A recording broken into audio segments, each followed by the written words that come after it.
good. I forgot what it was called though. Okay. Here we go. All right. What's your name? My name is Jillian Bridges. Okay. And where are you from, Jillian? I am from Magnolia, Arkansas. Okay. And what kind of where have you gone to school? High school, college? I graduated from Magnolia Senior High School, and I'm currently going to Southern Arkansas University in Magnolia, Arkansas also, and I think I can be classified as a junior, just about, hopefully. And what's your major there? My major is mass media. Okay, so you're actually working in something. This project is actually part of what you want to do. Yes, it is. This project, it's not directly related with like what my major would be considered, but it has a lot of interrelations within it.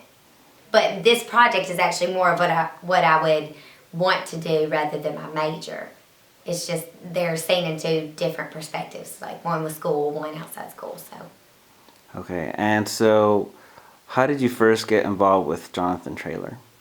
The first time I became involved with Jonathan was through Encore at SAU. We were both students at Southern Arkansas University, and just through getting to know each other in that same class, he asked me to do a music video for him, and that was When Gas Goes Up. That was the first music video, and then through that, I guess friendship, he asked me to do another one, and by then we were pretty close, relatively close, to the point to where he started asking me to actually do some songs with him. Cool, cool. And so how was that first project that you guys worked together? It was really fun. That was a complete new, I guess, total frame for me. I'd never done a music video before, so that first project, Gas Goes Up, doing that music video for him, just starring, an actress, like focusing on my acting skills, was kind of funny. Looking back, how much I've learned from that first project it's a great bit of information, so I'm very grateful for that. Okay, and I'm gonna change this a little bit. Okay, you're doing awesome. Okay. All right. So what was your second project with Jonathan, and how was that different from the first project? My second project with Jonathan was Homegrown Country Girl, and that was different from the first because the first project I had no idea what I was doing, and the second project I basically had no idea what I was doing again, but I was more comfortable with Jonathan, so I was more open with communicating with him to the extent of, I guess, my lack of knowledge in this field. So that just being comfortable with somebody and being able to express those feelings of maybe like being intimidated or a little scared, that made, room for a better performance for me. Just being around him and having known him for the little bit of amount that I did and coming from that first project. Okay, and so how were you approached to be a part of this project? Jonathan just told me he was going to email me a song that he wanted me to feature in with him, and we really didn't have like a frame of mind as of how we were going to divide the song up, because it was, like I just said, it was his song, so I was going to let him just to decide all of that. He just emailed me, text messaged me, and then we had a couple practices, and that's when we decided from there. Okay, so tell me about these practices that you guys were doing. He was driving to Magnolia probably once a week, and we would practice for like, it really depends on the day. Some days it would just be like for an hour if I had to do something or if he had to do something. And then on like a good day where we both had time, we would spend like 2, 3, maybe 4 hours working on it, just becoming familiar with the song and trying as best as we could to become comfortable with it. Okay, so now you guys came last week. What would you guys do last week? What did we do last week? Mm-hmm. Last week we pretty much laid down the foundation for the song. A lot of it had to do with the musical construction of it. So we did a raw vocal foundation for it, and that's why this week is more of a concentration on vocals. Okay, and was that your first experience in the studio? Yes, that was pretty much my first experience in the studio. Okay, hold on one second. Okay, there. Okay, so now tell me, from what you experienced last week to doing the second vocals, what's the difference? Well, last week I realized, I guess I've learned a lot from studio time in comparison to like just doing something on your own or in comparison to a performance. Like, you have to really be on your game for studio time because you are paying for it, first of all, and then second of all, that's when you are supposed to deliver your best because this is what people are going to hear on repeat. This is what they're going to break down and criticize, as best as they can in a constructive way, hopefully. But I did learn the importance of like making sure that I rested throughout the week, making sure that I understood the focus for coming to the studio on that particular day. Because, like I said, the first time was basically with the musical direction, and it was just a raw vocal, so we didn't have to worry that much with vocals. And then this week, since we already laid down the foundation for the music, basically we have a few more things to do. I think they do.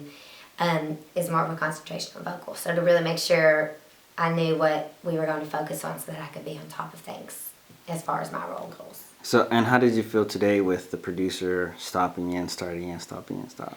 I think that's, as far as the producer having to stop someone and start them over again, that's just part of being a singer, and that's the huge difference between a performance and in the studio. You can't stop somebody in the middle of a live performance because it doesn't sound the way you want it. But you can stop them in the studio, and I think it's important that you do because that's when you learn a lot too. And hearing yourself is very different from just when you are in the moment and you're singing a song. So that's been it's been challenging, but it's also been like revelational for me to learn. You can't take things too personally in a studio because people are going to get constructive with you since they have the time. So now, was there a lot of that last week, or is it this week only? There was not a lot of stopping and starting over again last week, but there's definitely been a difference in it this week. How did you feel the very first couple times? Was there, what was that like? It was I felt very nervous my first couple of times because this is a new scene for me, and it's very important for me to be comfortable and to be real. And so it takes you a while to get to that place of just, I guess, feeling ease around people and, to let my voice and everything relax and just deliver a pure performance for myself. Whether it's regarded as good or not, just to give the real product so that we can go from there. So, yeah, I was kind of nervous. Okay, so now tell us about the song. What is the song about? The song is called Give Him to God. It's about a baby boy. If you want to get to the meaning of it literally, it's about a baby boy and giving him to God in that assuredness to make sure that he grows up to be exactly what he's destined to be, and that he doesn't give in to the storms of life. There's some metaphoric terms in it and some relations to life, I guess, which I think Jonathan did absolutely stunningly in a lyrical way to the way he describes it. And giving your child, it could be a baby boy or it could be a baby girl, but just the thought of making sure that they stay on the right path in life. That's the whole concentration of the song. It's very deep, and I like it. Excuse me. I know, I've been wanting to cough. Okay, what is your next step after this is finished? Do you and Jonathan have any projects in the future? We don't have any right now that I know of, but if he liked working with me, then hopefully we will have some more projects, Jonathan and I, in the future, but not that I know of right now. And what personal projects do you have going? Well, I would like to start doing some more recording on my own, and one thing that I was noted of was breathing, which is very important, and you learn that also during studio time. And so I would like to take some time out and concentrate on breathing as far as being a artist goes, and maybe do some more work solo, and just in a sense and in an attempt to become more comfortable and learn my voice so that when I do feature on different songs and stuff, it's not so nerve-wracking for me.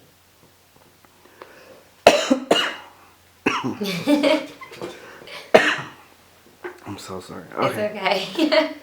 okay. So, is this the kind of song you would expect from Jonathan Traylor? um, Jonathan has a very wide range of songs that he delivers. I can't say that this isn't a song that I would expect from him, and I can't say that I know what to expect from him either. I think he is a very bright young man, and he has a grasp on a lot of different appeals in the music industry and, you know, just with life in general. So as far as the country feel in this song goes, I can say yes, it is one that I could expect from Jonathan. I think this is a deeper meaning than some of the songs that I've heard of him from the past, but that just goes to show with his wide range. And how has it been getting to know him through these different projects? Oh, it's been a great opportunity and a fun one getting to know Jonathan through these projects. I think we've both gotten to know, of course, we've both gotten to know each other a lot better through working with each other and having to come into each other's lives just to kind of impose on time and things like that. He's gotten to see, you know, my family life and what it's like for me at home on a regular basis, and I've gotten to see him in a lot of different situations that before I hadn't got to see what he was like, and so that's been fun. It's been funny too, also, but it's been very enlightening. Okay, I like this idea of impressions. So tell me, first impression of Jonathan, and before you got to know him, and then now after you've done all this work with him. I remember the first impression I had of Jonathan, and that was hearing his voice, and it was one of those things, one of those situations where you wouldn't have pictured the voice that came out of the person to come out of that person. And that's what's been so exciting for me. Not to say that I judged him incorrectly, because I don't believe in that, but I didn't expect what actually came out of him to come out of him. So a huge lesson that I've learned is, I mean,